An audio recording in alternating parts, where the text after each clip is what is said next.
In this three-part series we will follow the creation of this painting, step by step, inspired by Jan van Eyck's famous portrait from 1433. This series consists of three parts, each with its own focus. In the first part we will create a Grisaille using the dry brush technique. In the second part we will focus on glazing the famous red chaperon. And in the third part we will complete the portrait and the coat. In this first part we will focus on the underpainting. Jan van Eyck was one of the most important Grisaille painters in the 15th century. His figures painted in Grisaille are still remarkable today for their precision and sculptural appearance.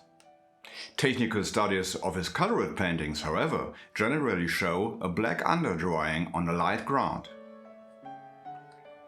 Apparently he did not use the colored imprimatur that we know from later paintings. This allowed the light ground to remain an important part of the optical effect of the paint layers above it. With dry brush Grisaille we can create an underpainting that looks more like a drawing, leaving large areas of white ground exposed as a reserve for the lights.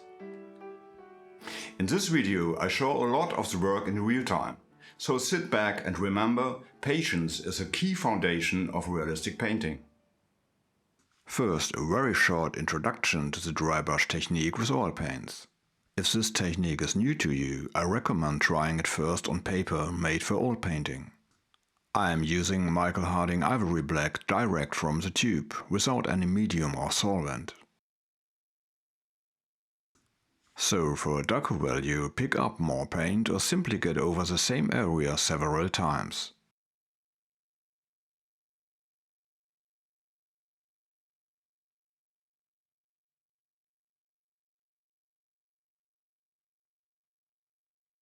For lighter values, wipe the brush on a cloth and then pick up only a very small amount of paint. And run the brush lightly over the paper. You have to work carefully, because once the paint is applied, it's difficult to remove. You can carefully blend dark and light areas.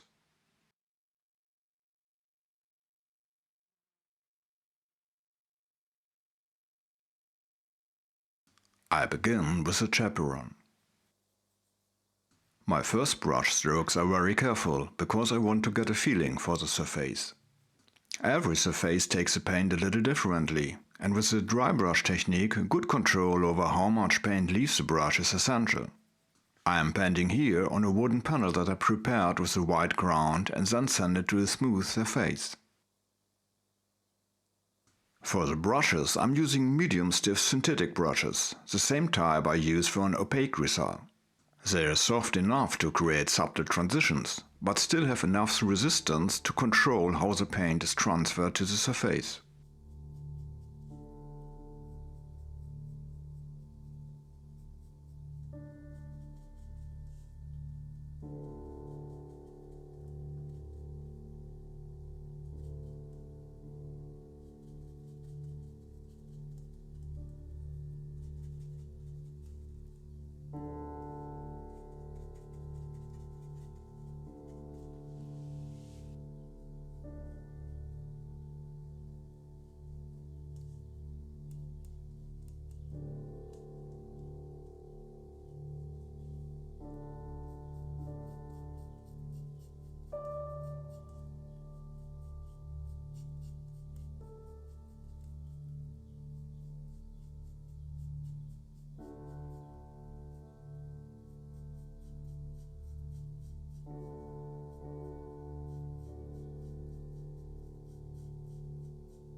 Where the subject allows it, I like to establish some lines first to define the larger forms.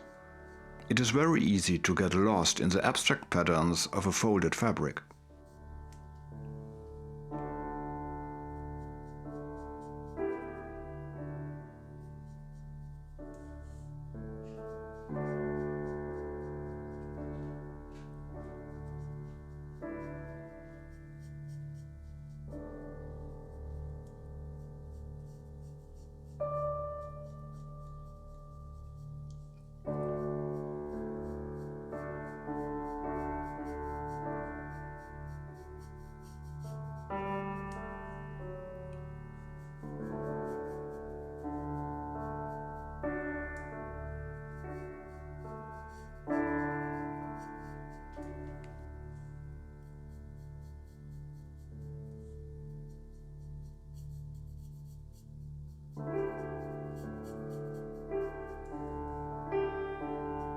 This technique doesn't allow for complete corrections unless you paint over an area with white and let it dry again.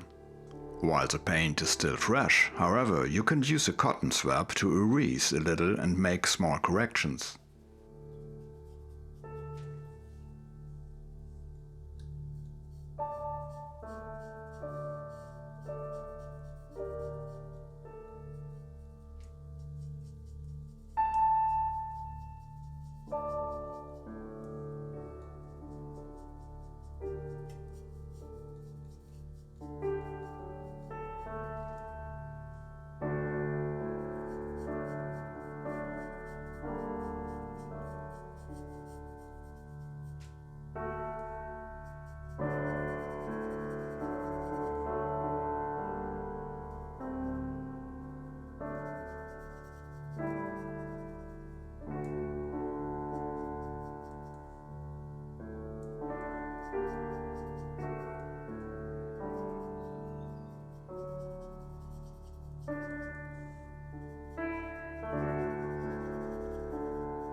So that's enough for the first dry brush session.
okay, that's a chaperon for now.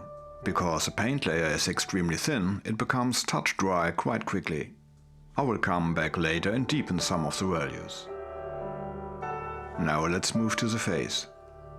I won't develop the face as far as the chaperon at this stage, because the underpainting here will later be developed further with transparent and semi-opaque layers of paint.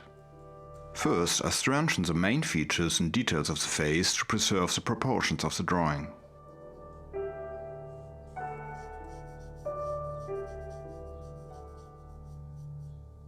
I have now switched to a more fine synthetic brush.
I only indicate the fur color, the coat and the hair quite loosely, because these parts will later be painted in semi-opaque colors.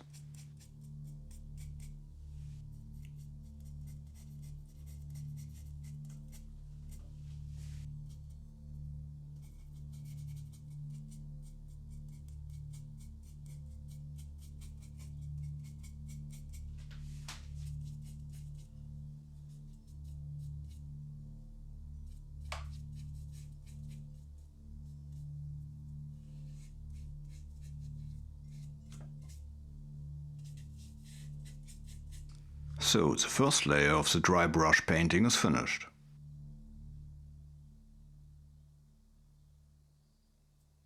Now I will deepen some of the shadows and values.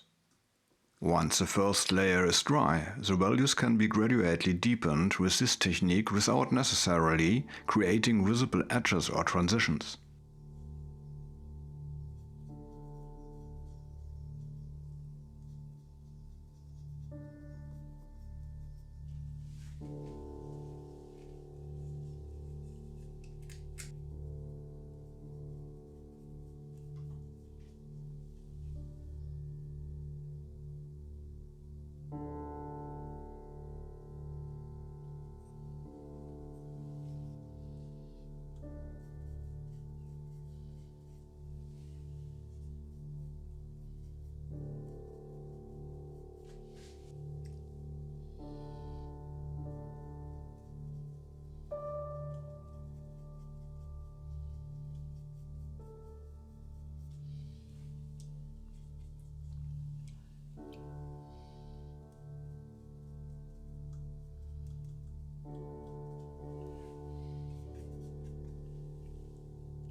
And here is the finished dry brush Grisaille.